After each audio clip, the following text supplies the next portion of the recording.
Hello, Art Eisen here once again with another speedrun of Fate Extella the Umbral Star. I'm going to complain about the thing in the video title eventually, probably around 4 or 5 minutes in, so just bear with me until then, or skip to about 5 minutes if you don't have the patience for that. Today we have another speedrun of Dawn Arc NG+, because I beat the world record by 3 minutes. I already held it, but I knew it was really bad, and I was like, I need to go back and fix this, it's awful. So yeah, here we are. As you can see at the beginning there, my super jumps were a whole lot cleaner, and I managed to catch the plant here right after it flew away. Fun fact about plants. They have health gates with iframes. Once they begin their animation to fly, you can't damage them until they're in the air. Personally, I think this is a really obnoxious piece of design, because I would like to be able to stop them from flying away. Because that means I have to be able to turn my camera in many cases, or lock on and sacrifice my camera. But, you know, that's what's in the game, so I guess here we are. One improvement I made to the route was finding optimal combos for each damage cap, which ensures that I can kill aggressors and servants in the minimum possible time, at least in theory. So this run is far from perfect. The first 2 stages are by far the weakest part. The first stage because I forgot that you can't use Noble Phantasm while in Moondrive, like in the sequel. So I picked up all the circuits, and then used Moondrive when I fought the boss, which wasted a good deal of time. I also put more Extella maneuvers into the route because there's several missions where they are the optimal clearing tactic. Now, you might be wondering if I had such a significant mistake in the first map, why I didn't just reset and do another run. Well, my most attractive and intelligent viewer, unfortunately I'm very susceptible to compressive neuropathies, so every run I do is one step closer to getting carpal tunnel again. So most of my runs are just a couple of attempts unless they're ILs. That probably makes it sound worse than it is. The damage that I deal to myself heals, but if I'm playing for like 5 hours a day, it's probably going to cause lasting damage. I have to ration the time I spend playing video games, which is why routing is so important to me. Oh, wow. I guess I really need to watch back my runs before I record commentary. I wish I had time to do that. Because apparently I do actually use Noble Phantasm here. That's fantastic. My Mission 1 still sucked, but I guess for a different reason. That's cool. Yeah, so I'm generally busy enough that I do the run probably a week or more before there's commentary on it. So by then I've already mentally moved on to other games. I haven't actually played this game in 4 days now, as I've since achieved all of my speedrun goals in it, but I have like 8 more world records to record commentary for, including one that's like 2 hours long. So, anyway, aside from routing, which is my primary contribution to the speedrun community, I feel, because I'm not really that good of a runner. I'm like fine, like a 6 out of 10 speedrunner, as far as actually playing games goes. I'm probably better than average, because there's a lot of people who submit like 3 runs in their entire career as a speedrunner. Most of them are not exceptional, no offense to those people, but that's what happens when you don't spend a lot of time practicing and learning. And then there's people who actually like grind games and get good at them, which I don't do. But I usually have a lot of knowledge on all of the games that I play. That's generally my #1 priority when I play a game, is to gain as much knowledge as possible about it. I guess I would say I play video games with longevity in mind. And I don't really see the point in playing them any other way. I can't play games casually. I can't find enjoyment in that. Everything I do in a game has to have some kind of greater value or purpose outside of just me. And really that's true of most things I do. Including, so I've been composing since I was like 12, so all of that, the game development stuff that I've done, although I've never finished one because the only time I got close I got carpal tunnel right before. What I'm trying to get at is that I have extremely high standards for myself. Not insofar as execution of speedruns is concerned, but of making sure I'm at least trying to be optimal, because if I'm not trying to be optimal, what's the point? Which brings me to my other primary contribution to the speedrun community, which is a little bit overlooked as a concept. And I don't mean mine, I mean everyone's. What I am referring to is leaderboard moderation. In the interest of fairness, I thought I would talk about my own weaknesses as a moderator first.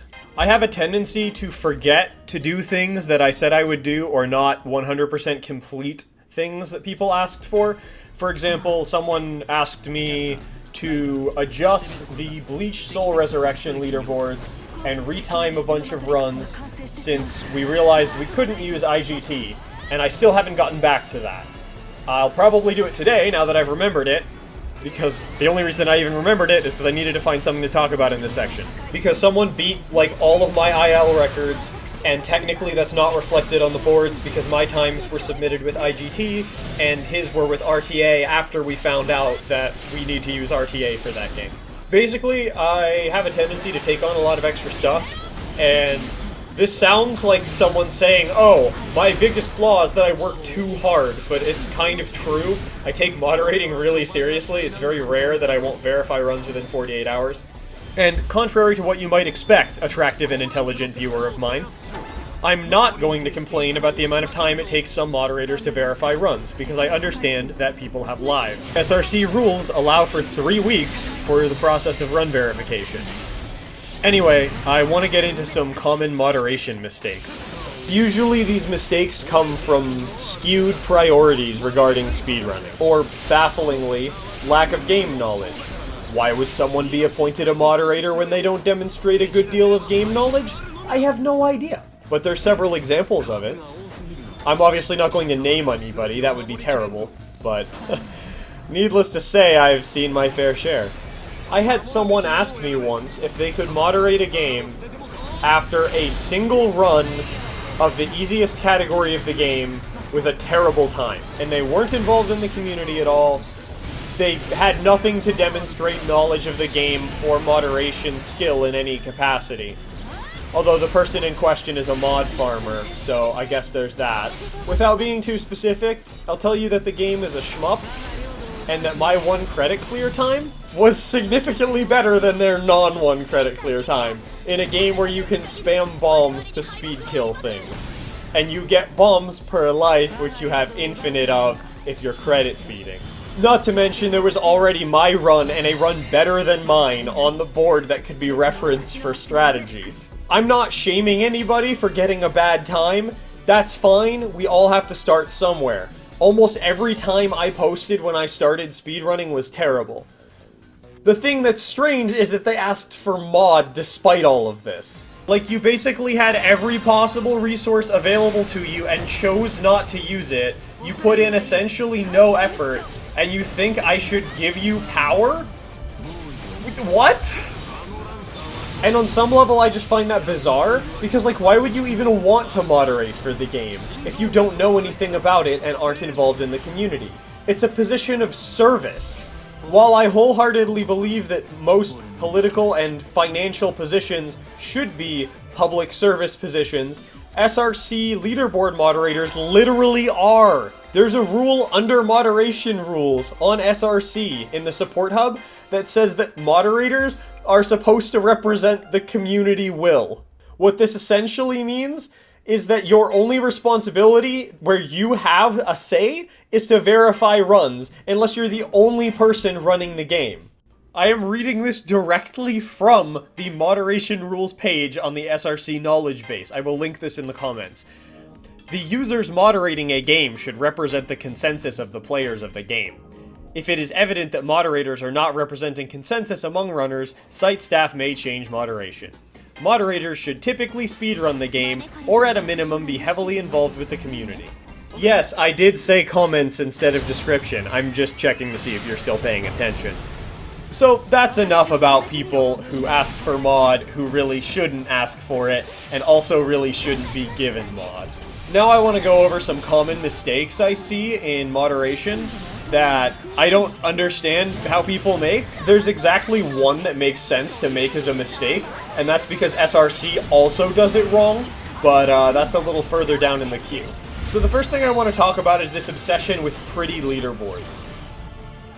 And by pretty leaderboards, I mean having the fewest number of categories possible, not having empty categories, and having things organized neatly. Now, having things organized neatly can be nice, but it should not come at the expense of representing community effort. Now, to be clear, I am not recommending that you add categories just because someone asks for them. That's silly. That is probably going to lead to you adding the category, they don't run the game, and then you either delete the category or it sits there forever.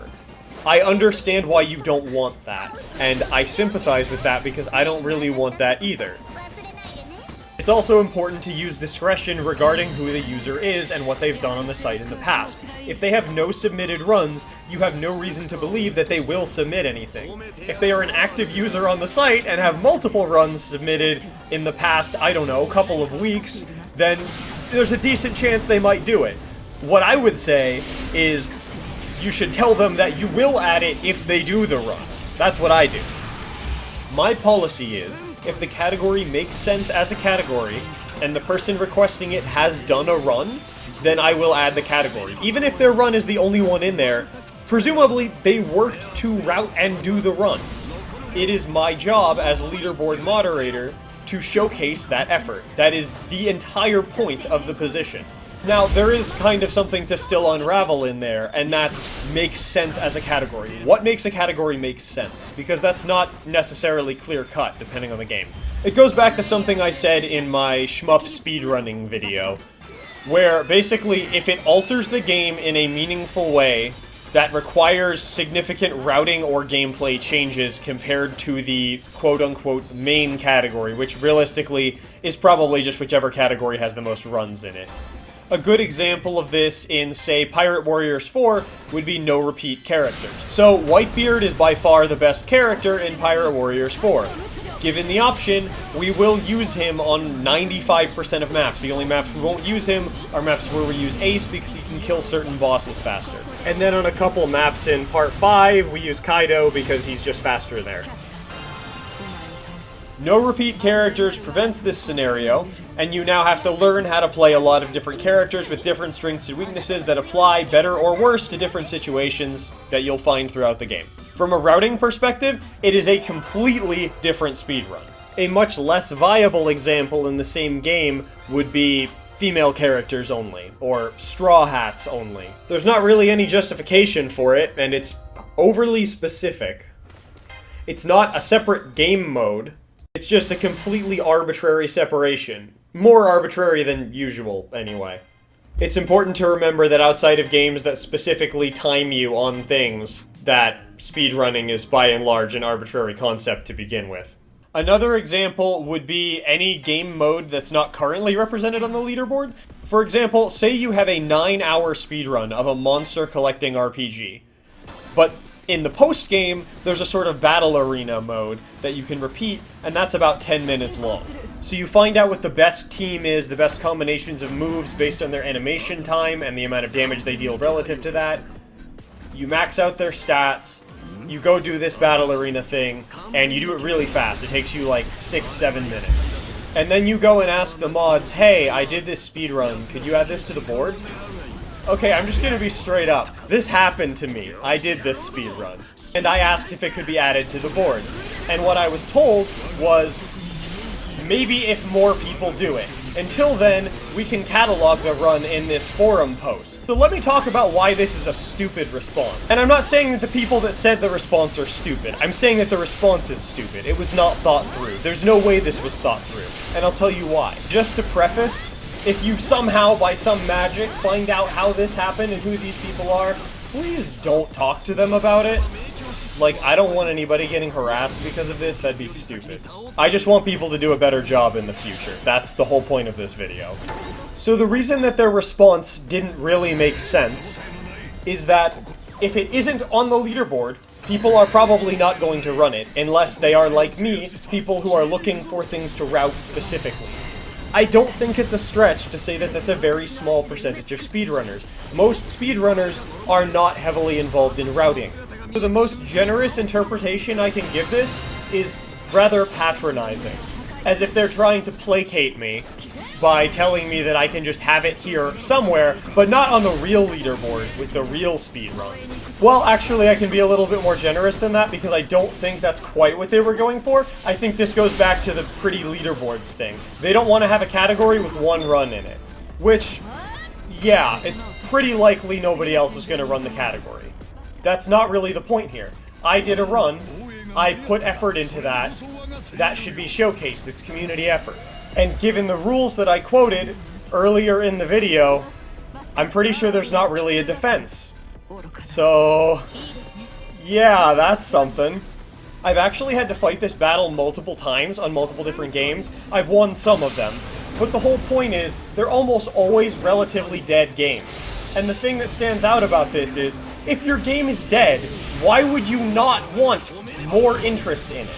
Because every new run, every new category, every new everything is like, even if it's infinitesimally small, it's still a chance that your game gets more attention. You like the game, right? That's why you speedrun it. That's why you moderate for it. I mean, do you not want to have to verify runs for it? Because then you should just step down as mod, if that's the case. If you don't want attention for the game you moderate for, then why are you moderating for it? Why are you even in the community, period? What is the goal here? Your actions don't match up with the intent that your position implies. And if your intent isn't to help build the community for the game, why would you even want to moderate for it in the first place? So it's just super weird. This is what I mean about skewed priorities. Why would you value the appearance of your leaderboard? Especially if it's like one new category. Because, again, dead game. Probably not many people asking for new categories. Why would you value the appearance of your leaderboard over the possibility of more attention? Are people gonna see the leaderboard and not run the game because there's empty categories? No, they're not. Unless they're just as irrational as the people complaining about the leaderboards not looking good enough. In fact, I've seen several instances where people will go out of their way to run empty categories, because that gets them a free world record. And then that can start a race for improving that world record, because they see, oh, well, the worst I can get is second. And then they might look at the run and be like, well, I see how this could be improved. And then they'll improve it, and then they'll get the record. And sometimes you'll go back and forth, and that's the kind of thing that communities function on. Particularly smaller ones, which most of these games have. This happened with a game I helped route back in October, Sword Art Online Hollow Realization. We've actually had 2 runners go back and forth multiple times whenever new stuff was found. And the first chapter of the game, which there's a separate run for because the game's like 5 hours, has been pushed from about an hour long to about 23 minutes. So, you see why it doesn't make a lot of sense to tell people that they can't have a category for their one run, even when it's an entire game mode? Like, it's one thing if it's like, I'm gonna get one of every item in Pokemon. That's, like, freaking bizarre and arbitrary. Like, why would you make that a category? Or something like Challenge Mode in Black 2, White 2, Pokemon Black 2, White 2, that changes the route, there should be an extra category for it. And incidentally, there is. There's 8 runs in it. There's also a Battle Frontier category in Pokemon Emerald, which is pretty much analogous to the category that I was talking about in the game I was mentioning, which I will not say the name of. Anyway, all that to say, you're allowed to want your leaderboards to look nice, but it should not come at the expense of showcasing community effort, because that is the primary purpose of a leaderboard. The other large-scale topic that I wanted to talk about is refusing to make subcategory splits for certain things and disallowing entire methods of gameplay. If multiple different regional versions of a game are not all the same speed, and it's for whatever reason difficult to access regions outside the one where you live, then you need to split them. It's your job as a leaderboard moderator to make sure that everyone is on an even playing field, or at least as close to one as possible. And if you can't establish an even playing field because the versions of the game are too disparate, and it is impossible, or nearly impossible, to get the desired version of the game in all regions, you need to provide something for people who cannot get that version of the game. Otherwise, you're just locking people out of your speedrun. The most important thing for any speedrun community, period, is to get more people. To get more runners, to get more routers, to get more community members of any kind. And on that note, emulation should be allowed for every game that can be emulated accurately. And even some that can't, as long as the emulation isn't buggy or glitchy. If the emulation runs the game differently, then just make a subcategory, instead of locking out lots of people from playing a game that costs like $200, not counting the console that they might not even own. Whether or not you intend it to be, that's essentially financial gatekeeping. I am a college grad with a full-time engineering job. I can afford to spend money on a game if I want to speedrun it. But not everybody can. A lot of speedrunners are college students, or otherwise not in a financial position that allows them to purchase these games. Now, I do feel obligated to point out that there are a few games where it is valid to ban emulator, if only because of the community's history, and because of game-specific elements that make it impossible, or nearly impossible, to detect cheating in an emulated context. Allowing it there would be creating as many problems as it solves. There's almost always exceptions to these rules, right? Another one is Turbo. There's exactly no reason to not allow Turbo, at least as a subcategory, for basically every game that's ever existed, unless it allows something extremely degenerate, which is mostly going to be in 3D platformers. It's almost never going to be in 2D games. There are a couple, but for the most part, it's not going to happen. Most games have built-in limits on how fast you can perform actions, so you're not breaking anything by being able to press a button faster. Also, testing button mashing is really brain dead, so like if we're going to cut a skill out of the game, it should be that one. The worst thing realistically that's going to happen if you put a turbo subcategory in your game, assuming it isn't already known to be like completely broken with turbo like some 3D platformers, is that something degenerate will get found, some trick that saves insane amount of time that's turbo exclusive, and then you just ban that trick. That's all you have to do. It's really easy. If turbo causes unavoidable problems, you would be able to find that out by playing through the game in a cursory way before you make the subcategory. That's all you have to do. If you're not willing to put out that kind of effort, you shouldn't be moderating. Turbo is an accessibility tool for a lot of people. If you're trying to stop those people from playing the game, whether it's intentional or otherwise, it's like, that's kind of messed up. Why not just put in the effort to make sure that it doesn't break anything so that those people can play the game? And you're welcome to run the game, but we can't put your run on the leaderboards doesn't count. That's incredibly patronizing. One speedrun community that I mostly observe rather than participate in recently had a big discussion about turbo, and by discussion I mean fight, because the pro-turbo side was pretty reasonable, but the anti-turbo side was, I would argue, not. Not so much in the words used, but the sentiments expressed, because here's the thing. The only people who opposed the inclusion of turbo were top runners, and I don't necessarily mean the people who were most knowledgeable, I mean the people who have the most, like, physical skill at playing the game. I wonder why that is. Maybe it's because everyone wants to feel superior and thus establish an outgroup. Equitable solutions for inclusion threaten the perceived superiority of that in-group. Had it been my decision, I would have banned everyone in the community on the spot who dared disagree with the idea of implementing turbo. No, I wouldn't consider that an unreasonable stance to take, because the alternative is, screw people who need accessibility options, I don't want them to play the game. What I find funny is that that sounds like a straw man, but it's not really, because the thing is, we can't have anything other than total inclusion insofar as is reasonably possible. Anything less is insufficient, any sentiment along the same lines may as well be equivalent. I don't believe that there's room for compromise in contesting a sentiment like that. Even if it means all the top runners of the game get banned, that's still better for speedrunning as a whole, even if that particular game suffers for it. Several people made the argument that, well, it doesn't really help. You have to press buttons all through the game. How is taking out a small amount of mashing at these specific points going to make a difference? How do you know? Do you know what other people's hands are like? Do you know exactly what their disability is and what challenge it offers? Are you their doctor? Like, what the hell, what position do you think you're in to say something like that? It's just absurd. You cannot possibly know how helpful that is or isn't to any given person, because any given person on the planet, conceivably, could start running the game on any given day. So you may as well just blanket allow it. Because it's not like you can enforce it. Yep, I went there. Turbo bans are unenforceable in 99% of cases. How are you going to prove that they didn't just practice mashing and get really good at it? Oh, you're going to require an input display? Those can be faked. Oh, you're going to require hand cam? Most people can't even set up hand cam. That's completely impractical for them. Have fun losing most of your community. There's really no solution. You may as well just allow it, because there's no way to moderate it. Oh, it's obvious that they're using turbo, you say? What if they only use it on 80% of the instances and then don't use it on the other 20%? How are you going to distinguish that from just human error? every run on the board that exists right now, unless it has hand cam, could have turbo in it, and you would have no way of knowing. I just sit here and I'm like, have you thought about this? Have you thought about the things that you're saying? Do you understand that this is actually impossible to enforce? I said this, and someone said, and I have to apologize if I sound smug right now due to my barely contained laughter, but I just find this so funny. Someone said, and I'm paraphrasing so nobody starts going through speedrun discords and searching for this, because I'm not trying to single anybody out. They said, if you're gonna have that attitude, you should just expect it to get banned.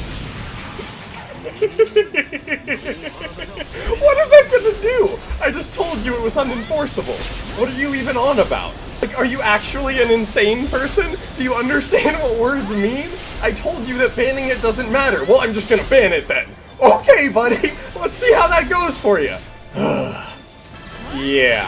Anyway, so to be fair, these are all just mediocre moderation practices. There are actual garbage moderation practices, but those are generally known when they're seen, so I don't really feel that obligated to talk about them. It just doesn't really feel important because everyone knows when their moderators are just absolutely terrible as opposed to just very flawed. Recently, I've been frequenting the board of a game with a moderator who deletes all comments disagreeing with him. He's the sole moderator on the game and makes all decisions on game rulings unilaterally without consulting the community. I think almost everyone would agree that that's terrible. So obviously I reported him, because that's terrible, and nobody should be moderating a game if they're going to behave that way. That's like childish, petulant behavior. Another example that's rather widely known at this point, so I don't feel bad pointing it out, is the Resident Evil 4 Steam community. What happened last year when some of the mods were like, hey, we're just not gonna verify runs under such and such time gate anymore. They don't count. Okay. Well, they were essentially forced to roll back their decision, but the way they presented their quote-unquote apology was not really an apology. And I just sit here and I think, yet again, if you don't want to moderate for the game, then why are you a moderator for it? That doesn't make any sense! Like, just step down or get more mods if there's too many runs. That's the point of the system. Like, you can make more people mods. That's a thing you can do as a super mod. Every game that has mods generally has at least one super mod. So, like, where is the logic there exactly? It's just elitism, with no point behind it. And the elitism kind of brings me to another topic that I've been wanting to address. I don't think I can address it fully in what time is left in this run, because there's only a couple more minutes. But speedrunning... Oh, here's a hot take. Speedrunning is not about competition, and competition is, like, barely important to it. Speedrunning is about self-improvement. Competition can drive self-improvement. That is its purpose in speedrun communities. It is not the end-all, be-all. When it becomes the end-all be-all, that is when we see these kinds of anti-player moderation decisions being made. To provide an example of how this is the case, so I know 3 people, 3 good friends of mine. All of them are significantly better at video games than I am and probably will ever be. If they run the same game as me, and it's all about competition, I can't compete with them. So what is even the point of playing the same game? They're going to beat me, assuming they run the same game. It's just gonna happen. And that's technically true on a larger scale as well. If there are a lot of people better than you, then if they run the same game as you, they're just going to beat your time. It doesn't matter if you had record before because you were the only person that ran it. They're just going to watch your run, learn your route, maybe improve on it, destroy your time. What was the point of you even doing it then? Clearly, it was so that you could improve your time at the game. It's about pushing the times as far down as they can reasonably go in the game, not relative to other players. Otherwise, there's no point unless you're just a god gamer. And by the same metric, there would not ever be a point in doing the first run of a game because you would be competing against nobody. If you think about it for 15 seconds, it becomes completely hollow. Being the person who's done the best run so far doesn't really matter all that much in an objective sense if someone else who is better at that kind of game could just show up and destroy your time with no effort. And a lot of the time, that's true. They could. Much of the time, first place is a matter of opportunism as much as it is skill. It's not like regular sports, I guess, where people devote their entire lives to mastering one specific thing, like sprinting or baseball, etc. The amount of legacy skill that transfers from game to game in the same genre is insanely high. There are exceptions to this. There are games with specific enough mechanics that they require a whole lot of dedicated time. But, again, those are exceptions. So to reiterate, the primary values of competition in speedrunning are motivation to push times down when more than one person is running the game, and they also have value to spectators, because I guess it's cool and hype to see someone competing against top times and doing well. Being the best relative to other people has very little value. Being the best relative to what's possible in a game does have value, because that's an objective measurement with a consistent playing field. That's competing with yourself, or self-improvement, not competition in the traditional sense. Anyway, this is pretty much the end of the speedrun, and I don't have too much else to say on the topic. I've been rambling for like half an hour straight. Hope you enjoyed watching. I'm not going to shill myself, because that's cringe, but me referencing it is basically shilling myself, so I guess too late there. I'm frankly too lazy to go back and re-record that, so I hope you enjoyed watching. This has been Art Eisen speedrunning Fate Extella, the Umbral Star, Dawn Arc NG+. See you next time. Don't die.